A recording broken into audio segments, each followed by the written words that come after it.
ಪವಾಡ ಪುರುಷ ಸಂತ ಸೇವಾಲಾಲ್ ಅವರ 287ನೇ ಜಯಂತಿ. ಮೀಸಲಾತಿ ವಿಚಾರವಾಗಿ ನಮಗೆ ಅನ್ಯಾಯ ಆಗಿದೆ ಎಂದು ಕಿಡಿ. ತುಮಕೂರಿನ ಅಮರ್ಜ್ಯೋತಿ ನಗರದಲ್ಲಿರೋ ಬಂಜಾರ ಭವನದಲ್ಲಿ ಜಿಲ್ಲಾಡಳಿತ, ಜಿಲ್ಲಾ ಪಂಚಾಯತ್, ಕನ್ನಡ ಮತ್ತು ಸಂಸ್ಕೃತಿ, ಜಿಲ್ಲಾ ಕನ್ನಡ ಸಾಹಿತ್ಯ ಪರಿಷತ್ ಮತ್ತು ಜಿಲ್ಲಾ ಬಂಜಾರ ಸೇವಾಲಾಲ್ ಸೇವಾ ಸಂಘದ ವತಿಯಿಂದ ಪವಾಡ ಪುರುಷ ಸಂತ ಸೇವಾಲಾಲ್ ಅವರ 287ನೇ ಜಯಂತಿ ಆಚರಿಸಲಾಯಿತು. ಕಾರ್ಯಕ್ರಮದಲ್ಲಿ ಜಿಲ್ಲಾ ಬಂಜಾರ ಸಂಘದ ಗೌರವಾಧ್ಯಕ್ಷ, ಕಾರ್ಯಾಧ್ಯಕ್ಷ, ಉಪಾಧ್ಯಕ್ಷ, ಪ್ರಧಾನ ಕಾರ್ಯದರ್ಶಿ ಸೇರಿ ಹಲವಾರು ಮಂದಿ ಭಾಗಿಯಾಗಿದ್ದರು. ಪ್ರತಿ ವರ್ಷದಂತೆ ಈ ವರ್ಷವೂ ಸಂತ ಸೇವಾಲಾಲ್ ಅವರ ಜನ್ಮ ದಿನಾಚರಣೆಯನ್ನ ಆಚರಣೆ ಮಾಡಿಕೊಂಡು ಬರ್ತಾ ಇದ್ದು, ಪ್ರತಿ ವರ್ಷದಂತೆ ಇಂದು ಕೂಡ ಅರ್ಥಪೂರ್ಣವಾಗಿ ಸಂತ ಸೇವಾಲಾಲ್ ಜನ್ಮ ದಿನಾಚರಣೆಯನ್ನ ಆಚರಿಸುವ ಮೂಲಕ ಶಕ್ತಿ ಪ್ರದರ್ಶನ ಮಾಡಿದರು.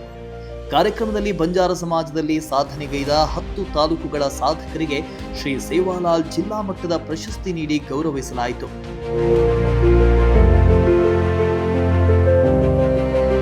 ಇನ್ನು ಈ ವೇಳೆ ಮಾತನಾಡಿದ ತುಮಕೂರು ಬಂಜಾರ ಸಮುದಾಯದ ಜಿಲ್ಲಾಧ್ಯಕ್ಷರಾದ ನಾರಾಯಣ ನಾಯ್ಕ್ ಮಾತನಾಡಿ, ಮೀಸಲಾತಿ ವಿಚಾರವಾಗಿ ನಮಗೆ ಅನ್ಯಾಯ ಆಗಿದೆ, ಇದನ್ನ ನಾವು ಖಂಡಿಸ್ತೇವೆ ಎಂದರು.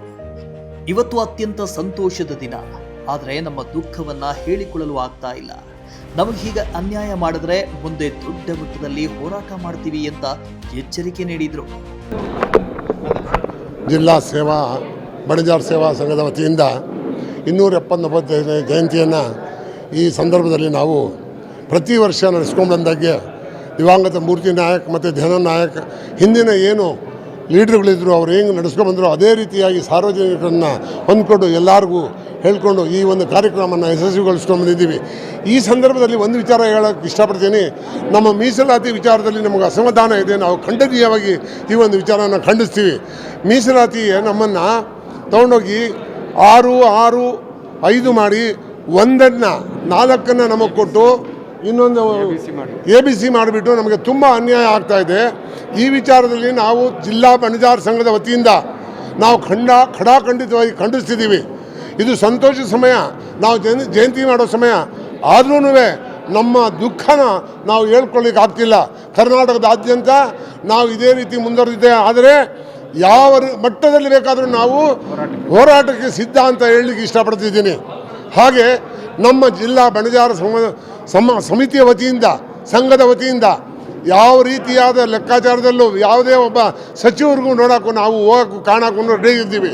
ಹಾಗಾಗಿ ಈ ಒಂದು ಸಂದರ್ಭದಲ್ಲಿ ಮೀಸಲಾತಿ ವಿಚಾರನ ಸರ್ಕಾರ ಬಹಳ ಗಣನೀಯವಾಗಿ ತಗೊಂಡು ಇದನ್ನು ಮನಸ್ಸನ್ನು ತಗೊಂಡು ಅದನ್ನು ಚರ್ಚೆ ಮಾಡಿ ಅದರಲ್ಲಿ ಏನಿರ್ತೀವೋ ತಿರುಳನ್ನು ನೋಡಿ ಅನ್ಯಾಯನ ಸರಿಪಡಿಸಬೇಕು ಅಂತ ಹೇಳಿ ಈ ಮೂಲಕ ನಾನು ಕೇಳ್ಕೊತಿದ್ದೀನಿ. ಇನ್ನು ಈ ವೇಳೆ ಮಧುಗಿರಿಯ ತಾಲೂಕು ಪಂಚಾಯಿತಿಯ ಮಾಜಿ ಅಧ್ಯಕ್ಷರಾದ ಇಂದ್ರ ದೇನಾ ನಾಯಕ್ ಮಾತನಾಡಿ, ಅಮರ್ಜ್ಯೋತಿ ನಗರದಲ್ಲಿ ನಿರ್ಮಾಣ ಆಗಿರೋ ಬಂಜಾರ ಸಮುದಾಯದ ಭವನವನ್ನ ಕಳೆದ ತಿಂಗಳು ಗೃಹ ಮಂತ್ರಿ ಹಾಗೂ ಸಮಾಜ ಕಲ್ಯಾಣ ಇಲಾಖೆ ಮಂತ್ರಿಗಳು ಉದ್ಘಾಟನೆ ಮಾಡಿರುವುದು ಸಂತೋಷದ ವಿಷಯ. ಇವತ್ತು ಅರ್ಥಪೂರ್ಣವಾಗಿ ಕಾರ್ಯಕ್ರಮ ಆಯೋಜಿಸಿರುವುದು ಖುಷಿ ವಿಚಾರ ಅಂದರು. ಸೇವಾಲಾಲ್ ಜಯಂತಿ ಮತ್ತು ಶಿವರಾತ್ರಿ ಹಬ್ಬದ ಶುಭಾಶಯಗಳು. ಇವತ್ತಿನ ದಿನ ಸೇವಾಲಾಲ್ ಜಯಂತಿಯನ್ನು ನಮ್ಮ ಈ ಸಮುದಾಯ ಭವನದಲ್ಲಿ ಹಮ್ಮಿಕೊಂಡಿದ್ದೀವಿ. ಬಹಳ ಚೆನ್ನಾಗಿ ಈ ಕಾರ್ಯಕ್ರಮ ನಡೆಯಿತು ಮತ್ತು ಎಲ್ಲ ನಮ್ಮ ಸಮಾಜದ ಹಿರಿಯ ಗಣ್ಯರಿಗೆ ಮತ್ತು ಬೇರೆ ಬೇರೆ ಇಲಾಖೆಯ ಗಣ್ಯರುಗಳಿಗೆ ಕರೆದು ಇವತ್ತು ನಾವು ಸನ್ಮಾನ ಮಾಡಬೇಕು ಅಂತೇಳಿ ಎಲ್ಲರಿಗೂ ಸನ್ಮಾನ ಮಾಡಿದ್ದೀವಿ. ಮುಂದಿನ ದಿನಗಳಲ್ಲಿ ಇದೇನು ನಮ್ಮನ್ನು ಅಧ್ಯಕ್ಷರ ನಾರಾಯಣ ನಾಯಕರಾದ ಅವರ ಅಧ್ಯಕ್ಷತೆಯಲ್ಲಿ ಈ ಕಾರ್ಯಕ್ರಮವನ್ನು ಮಾಡಿದ್ವಿ. ಇದೇ ಹಿಂದಿನ ತಿಂಗಳಲ್ಲಿ ಗೃಹ ಮಂತ್ರಿಗಳು ಮತ್ತು ಸಮಾಜ ಕಲ್ಯಾಣ ಇಲಾಖೆಯ ಮಂತ್ರಿಗಳು ಬಂದು ಈ ಭವನವನ್ನು ಉದ್ಘಾಟನೆ ಮಾಡಿ ಬಹಳ ಸಂತೋಷ ಆಗಿದೆ. ನಮಗೆ ಚೆನ್ನಾಗಿ ತುಂಬ ಖುಷಿಯಾಯಿತು. ಈ ಒಂದು ಭವನ ಬಂದು ಸುಮಾರು ದಿನಗಳಿಂದ ಇದು ಪೆಂಡಿಂಗ್ ಇತ್ತು. ಹಾಗಾಗಿ ಸ್ವಲ್ಪ ಕಾರ್ಯಕ್ರಮಗಳು ಉಳಿದಿತ್ತು. ಮೊನ್ನೆ ಹೋದ ತಿಂಗಳಲ್ಲಿ ಬಂದು ಗೃಹ ಮಂತ್ರಿಗಳು ಮತ್ತು ಸಮಾಜ ಕಲ್ಯಾಣ ಮಂತ್ರಿಗಳು ಉದ್ಘಾಟನೆ ಮಾಡಿ ಕೊಟ್ಟಿರೋದ್ರಿಂದ ಇವತ್ತು ಇಲ್ಲಿ ಇಷ್ಟೊಂದು ವಿಜೃಂಭಣೆಯಾಗಿ ಮಾಡೋಕ್ಕೆ ಅವಕಾಶ ಆಯಿತು. ಎಲ್ಲರಿಗೂ ಮತ್ತೊಮ್ಮೆ ನಮ್ಮ ಸಮಾಜದ ವತಿಯಿಂದ ನಮ್ಮ ಎಲ್ಲರಿಗೂ ಸೇವಾಲಾಲ್ ಜಯಂತಿಯ ಶುಭಾಶಯಗಳನ್ನು. ಇನ್ನು ಕಾರ್ಯಕ್ರಮದಲ್ಲಿ 100 ಮಂದಿ ಬಂಜಾರ ಸಮುದಾಯದ ಮುಖಂಡರು ಭಾಗಿಯಾಗಿದ್ದು ಅರ್ಥಪೂರ್ಣ ಸಂತ ಸೇವಾಲಾಲ್ ಜಯಂತಿ ಆಚರಣೆ ಮಾಡುವ ಮೂಲಕ ಗಮನ ಸೆಳೆದರು. Bureau report, Prajashakti TV, Tumakuru.